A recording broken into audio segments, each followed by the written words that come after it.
Stan Perry of Spring Hill, Florida is the living definition of a Renaissance man.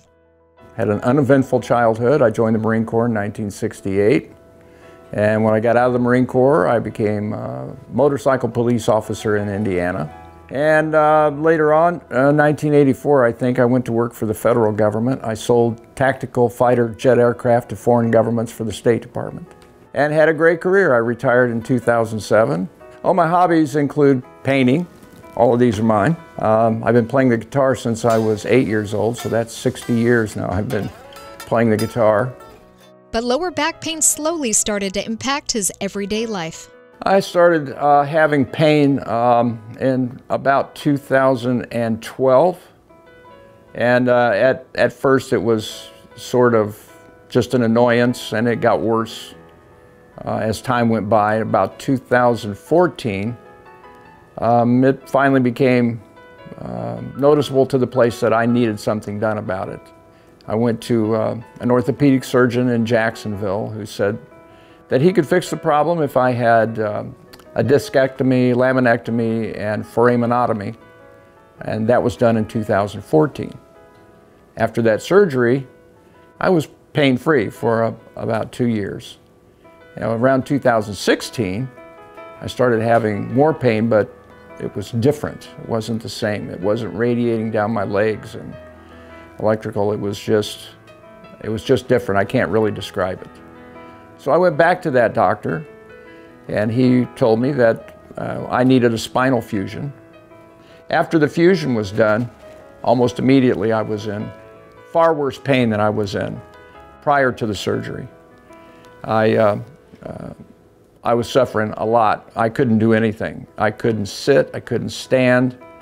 I couldn't do anything except laying in the bed or leaning in my recliner back at about a 30 or 40 degree angle to get the weight off of my lower back. My orthopedic surgeon, after 2 or 3 months, told me there was nothing he could do for me and that I needed to find a pain doctor and get on some kind of pain relief because that was going to be my future.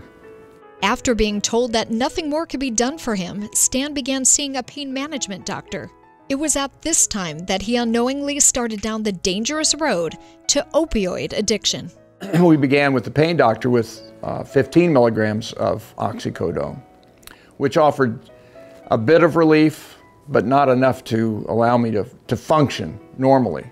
At that point, I could get up and I could actually move around. I could ride in a car for a little ways, not long. Very shortly after I started going to him, he said, well, we needed to try something stronger. So he put me on morphine, oral morphine. And I was so sick all the time with that. I was vomiting and nauseous almost 24 hours a day. And I got back in touch with him, and I said, I don't know if I'm having pain. I'm so sick. It's miserable beyond misery. So he prescribed fentanyl patches, which I started on. It was 50 micrograms, I think, was the patch strength.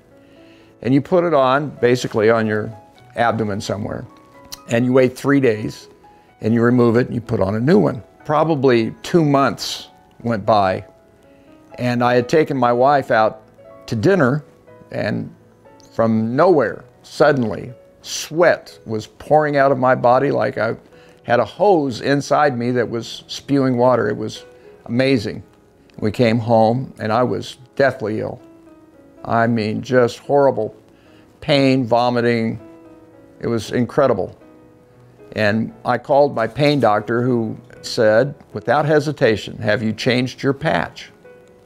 And I said, it's not due to be changed until tomorrow. And he said, put a new patch on. I put a new patch on, and within 5 minutes, I was fine.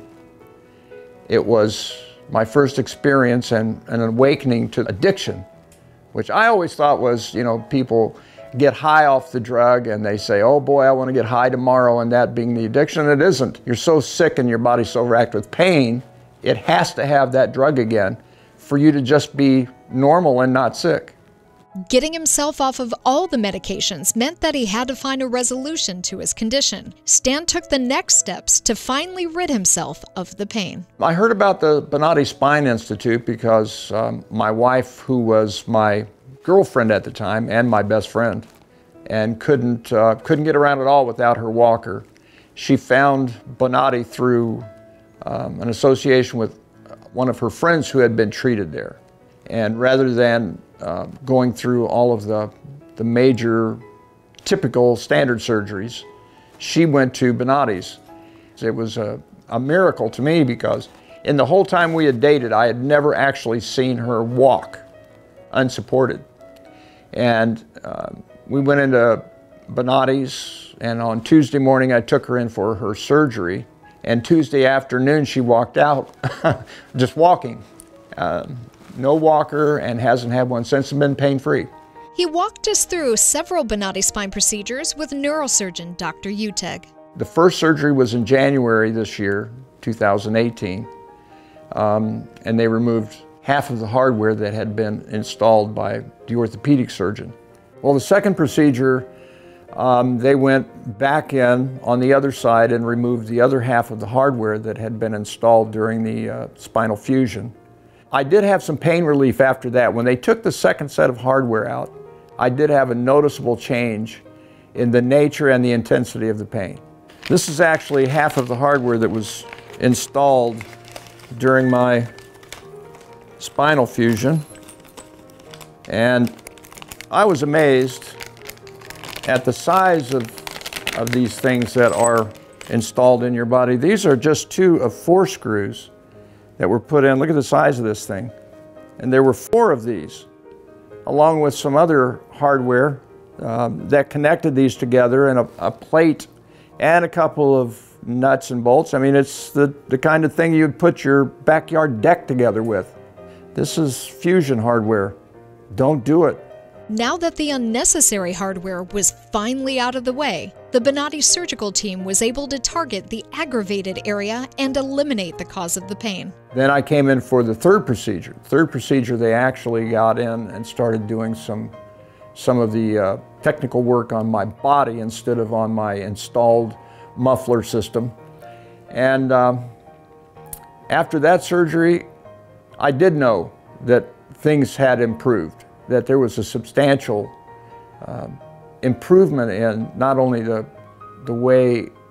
relief of my pain, but also in the feeling that I could actually move, which was miraculous to me. Before that, I could barely move without suffering.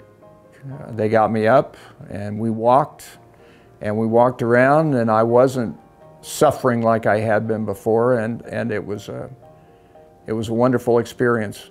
I'm mobile, I can walk, I can sit. I couldn't do any of those things before. It's been remarkable, and it's made my life back to being alive. I think it's an incredible institute. The care you get there is so personalized. They know you, they're expecting you, they know your history. It's a lot like having a family doctor who's actually part of the family.